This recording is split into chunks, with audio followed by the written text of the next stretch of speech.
communication, marketing, recrutement. Vos besoins ont des solutions vidéo avec Décideur TV, le studio. Mercredi 9 octobre, bienvenue dans ce nouveau Duplex Bourse. Nous retrouvons comme d'habitude la salle des marchés de Bourse Direct et aujourd'hui c'est Romain Daubry, notre expert. Bonjour Romain. Bonjour Pierre. Alors le CAC efface ses pertes initiales de ce matin.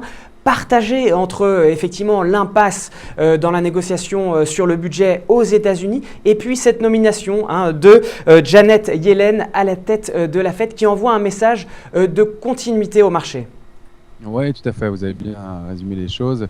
Après avoir perdu 0,77% hier, le CAC 40 est en légère hausse ce matin, on oscille entre 4120, point bas important, et puis 4160 points. Maintenant, on a pris le chemin de la hausse, effectivement. On est toujours dans l'attente de cet accord pour la hausse du plafonnement de la dette US. Ça, c'est ce qui fait peiner et angoisser le marché pour l'instant. On avait eu hier un excédent commercial allemand qui était plus faible qu'attendu. Ça avait aussi appuyé sur la baisse. Et puis le Dow Jones qui avait terminé en net repli, moins 0,7%. Le S&P qui avait perdu 1,23%. Et puis le discours d'Obama qui était très dramatisant et qui avait du coup augmenté la tension sur les taux, puisqu'on était monté à 2,65 sur le 10 ans américain.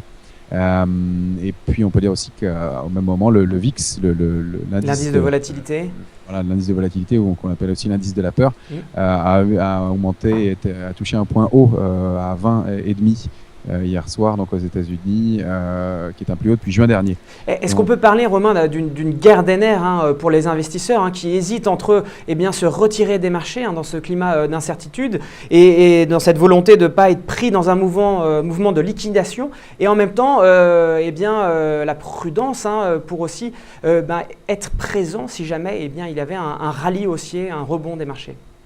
Oui, tout à fait, c'est exactement ça. Alors c'est un peu différent entre les États-Unis et l'Europe, puisque pour les États-Unis, on semble être arrivé vraiment sur des points hauts et le marché a déjà pas mal corrigé là-bas. Pour nous, on tient plutôt bien, mais effectivement, on fait des allers-retours dans une zone, un range qui est de plus en plus, qui est très très marqué maintenant et assez serré, et effectivement dans des volumes assez faibles. Donc beaucoup d'allers-retours, toujours dans l'attente de ce point de mire le 17 octobre. Alors il y a deux choses quand même qui viennent pondérer les choses et les améliorer un peu ce matin. C'est, vous l'avez dit, la nomination de Janet Yellen, qui donne une certaine continuité et qui permet de temporiser un peu. Et puis les résultats d'Alcoa hier, qui ont annoncé un bénéfice au troisième trimestre qui était supérieur aux attentes, avec pourtant un chiffre d'affaires en repli, mais moins prononcé qu'attendu. Donc voilà ce qui permet de mettre un peu de pommade. Alors, dans ce contexte, quel seuil technique allez-vous surveiller sur le CAC ? Alors, les points importants, les points pivots à la hausse aujourd'hui, le point pivot haussier c'est 4165. En bas, ce serait 4114,5. Ça, c'est vraiment la zone importante de laquelle, si on sortait, on aurait des indications plus précises. Si on continuait en haut, 4196 puis 4206, ce seraient les premières cibles. En bas, à contrario, si on cassait 4114,5, on pourrait rapidement rejoindre 4086, 83. Et puis 4047 et pourquoi pas 4015, point bas important. Alors du côté des valeurs, aujourd'hui, les cycliques sont sanctionnés et puis les banques payent en revanche. Oui, tout à fait, exactement. Les cycliques sont attaqués, Lafarge et Saint-Gobain notamment, qui perdent respectivement 3,12 et 3,79%. En fait, c'est Morgan Stanley qui a dégradé Saint-Gobain de pondération en ligne à sous-pondéré, puisqu'elle considère que le ratio risque potentiel devient inintéressant sur le titre, et elle a baissé son objectif de cours de 39 à 33 euros. Donc Lafarge suit et baisse fortement. À l'inverse, Citi, elle reste à surpondérer sur les banques françaises, avec un avis positif sur BNP, Société Générale et Crédit Agricole, qui donc sont en tête du CAC 40 avec Carrefour ce matin, pour d'autres raisons, mais aux alentours de 70% de hausse en moyenne pour les trois banques principales. Alors, oui, je vous laisse terminer, Romain. Non, je vous en prie. Et puis, juste peut-être un mot sur Alcatel, qui baisse pas mal aujourd'hui, et qui perd 6%. Il y a deux éléments dominants.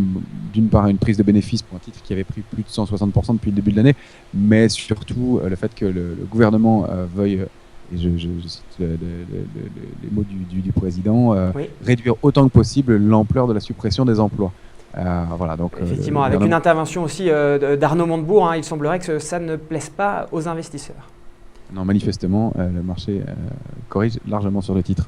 Alors à Wall Street, tous les indices ont subi de lourdes pertes, toujours bien sûr avec comme toile de fond cette impasse sur la négociation sur le budget 2014. Vous l'avez dit, Obama est intervenu en posant un ultimatum, ils se disant prêts à renégocier avec les républicains, mais à condition que tous les bureaux fédéraux rouvrent et que la négociation sur le relèvement du plafond de la dette soit relevée sans condition. Oui, c'est tout à fait ça. On s'oriente vers probablement une situation de compromis, toujours le 17 octobre en ligne de mire, mais en fait, Obama est prêt à faire des concessions, surtout si les républicains freinent sur Medicare. C'est vraiment le point d'achoppement, et ça va être ça qui sera à suivre. Pourtant, pour l'instant, les futurs US sont en hausse légère, 0,30%.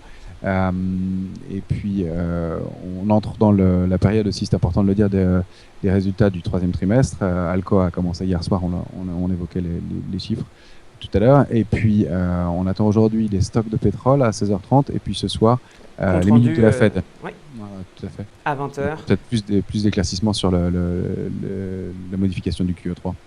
Eh bien, merci beaucoup Romain de votre analyse, et à demain pour un nouveau Duplex Bourse.